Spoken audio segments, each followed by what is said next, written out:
ईद उल फितर की आमद से कबल सरगोदा में इंतजामिया और ट्रांसपोर्टर्स बाजी ले गए हैं। किरायों में 30 से 50 रुपए की कमी कर दी गई है। मजीद भी जानते हैं, मोहम्मद सुलेमान मौज़म हमारे साथ मौजूद है। मोहम्मद सुलेमान, आगाह कीजिएगा, 30 से 50 रुपए तक की कमी की जा रही है, अब क्या किराया होगा?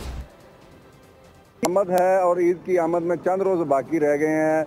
सरगोदा में ट्रांसपोर्टर हजरात और इंतजामिया की जानिब से एक अहम कदम उठाया गया है। जो सरगोदा शहर से मुख्तलिफ इलाकों को जो जाने वाले जो ट्रांसपोर्ट है उनके किरायों में 50 रुपये कमी का ऐलान कर दिया गया, जिसकी वजह से जो शहरी भी और मुसाफिर जो है वो खुश नजर आ रहे हैं। इस वक्त हमारे साथ ट्रांसपोर्टर मौजूद है, हम उनसे जानने की कोशिश करेंगे कि किन किन रूट्स पर किरायों में कमी की गई है। जी, ये काफ़ी सारे रूट हैं और ये अवाम के लिए बहुत अच्छी सहूलत है।